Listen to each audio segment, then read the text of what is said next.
ఇవాళ జయశంకర్ భూపాలపల్లి జిల్లాలోని రేకొండ, కొత్తపల్లి, కోరి, గణపురం మండలాల్లో మంత్రుల బృందం పర్యటించనుంది.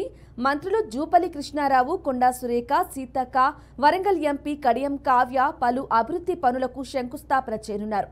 మంత్రుల పర్యటనను విజయవంతం చేయాలని ఎమ్మెల్యే గండ్ర సత్యనారాయణరావు అన్నారు.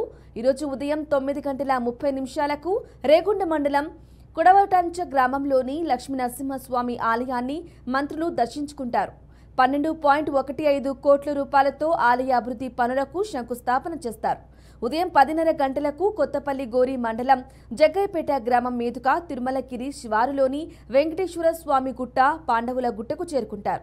ఈ రెండు గుట్టలను కలుపుకొని ఎకో టూరిజం హబ్గా అభివృద్ధి చేయడం కోసం అవసరమైన నిధులు, మౌలిక సదుపాయాల కల్పన వంటి అంశాలపై వివిధ శాఖల అధికారులతో మంత్రుల బృందం చర్చించనుంది. మధ్యాహ్నం 12:30 గణపురం మండలం మైలారం గ్రామంలోని గుహలు, గణప సముద్రం చెరువును మంత్రులు పరిశీలించనున్నారు. మధ్యాహ్నం 2:15 గణపురం మండల కేంద్రంలోని కోటగులు పరిసర ప్రాంతాలను సందర్శించి అక్కడి నుండి ములుగు జిల్లా పర్యటనకు మంత్రులు వెళ్తారని ఎమ్మెల్యే గండ్ర సత్యనారాయణరావు వివరించారు.